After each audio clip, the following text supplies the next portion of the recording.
Around 6 a.m. on June 5, 1990, a cook at a local inn in Copenhagen was heading to work to start her shift. She went down to the basement of a nearby building, which the inn used as both a storage room and a staff changing area. But what she found there turned an ordinary day into one she would never forget. That week, Copenhagen was alive with celebrations for the Pentecost Carnival. The streets were filled with people partying and enjoying themselves. But in that dark basement, the scene was completely different. The only light in the basement was a cold, gray glow. As the cook shut and locked the door behind her, she immediately noticed the shape of a young woman lying on the floor. Her hands were tied behind her back with a black cord that was also wrapped around her neck. 2 dishcloths had been stuffed into her mouth, and she had choked to death. After taking a moment to gather herself, the cook called the police, who quickly arrived at the scene. Investigators examined the body and found several cuts on the young woman's neck. They also discovered a strange symbol or marking carved into her arm after she had died. The symbol didn't seem to mean anything. It appeared to be a random mix of letters or possibly even runes. Unfortunately, it offered no clues about who the victim was or who had killed her. A pack of condoms was found under her body, and a thick substance had been poured all over her remains. This substance was later identified as bone wax, which is often used in surgery to stop bleeding from bones. In this case, the wax had been mixed with a softening agent so it could be poured over the body, but investigators had no idea why. They also had no leads on who this young woman was or why she was in that basement.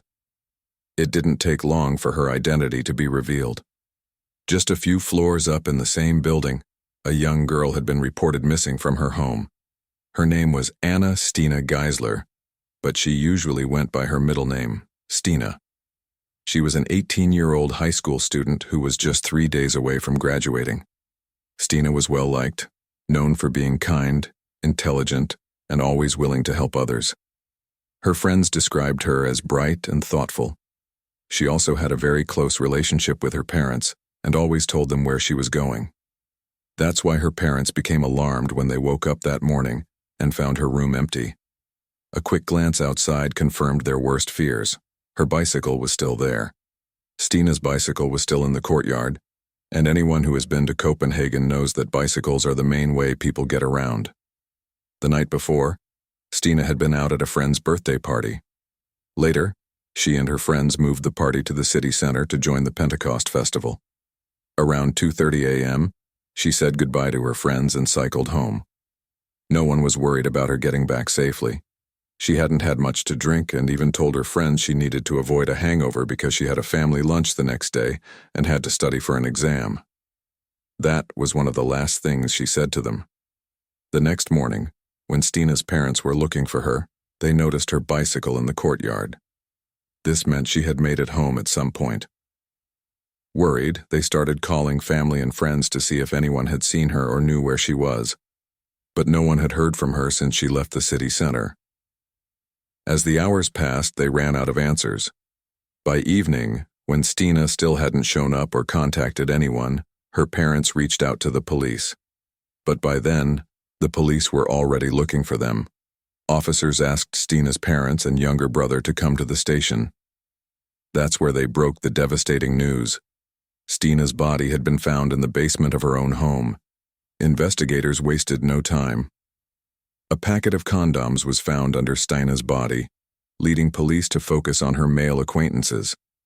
Thankfully, Stina left behind something that helped the investigation: a detailed diary.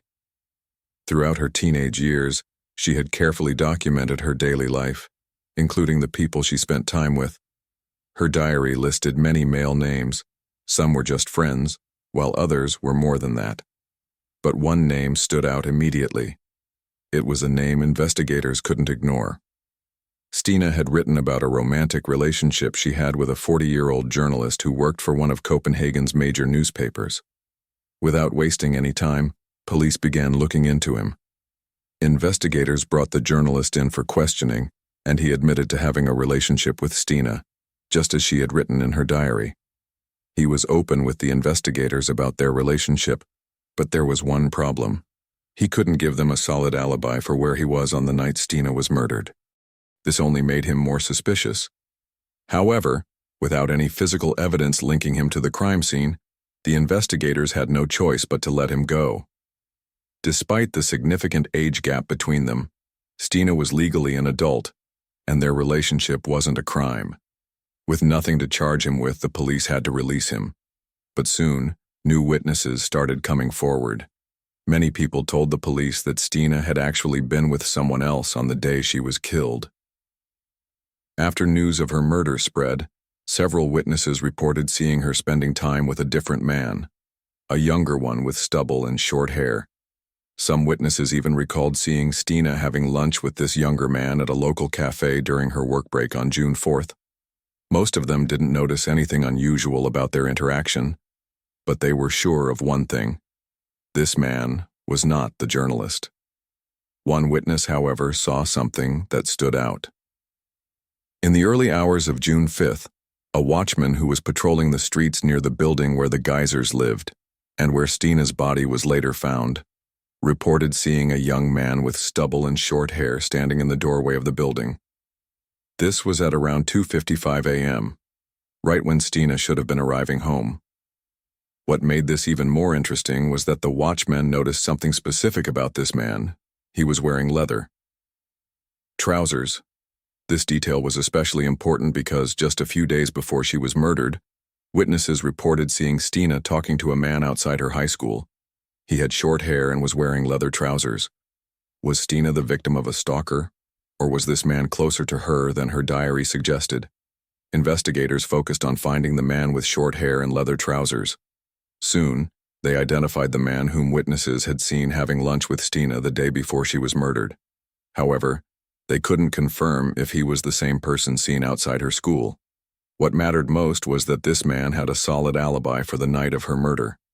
With another suspect ruled out, investigators struggled to find new leads. But while the case was losing momentum, the media took over. Newspapers published endless stories about Stina's murder, some even recreating crime scenes in their reports.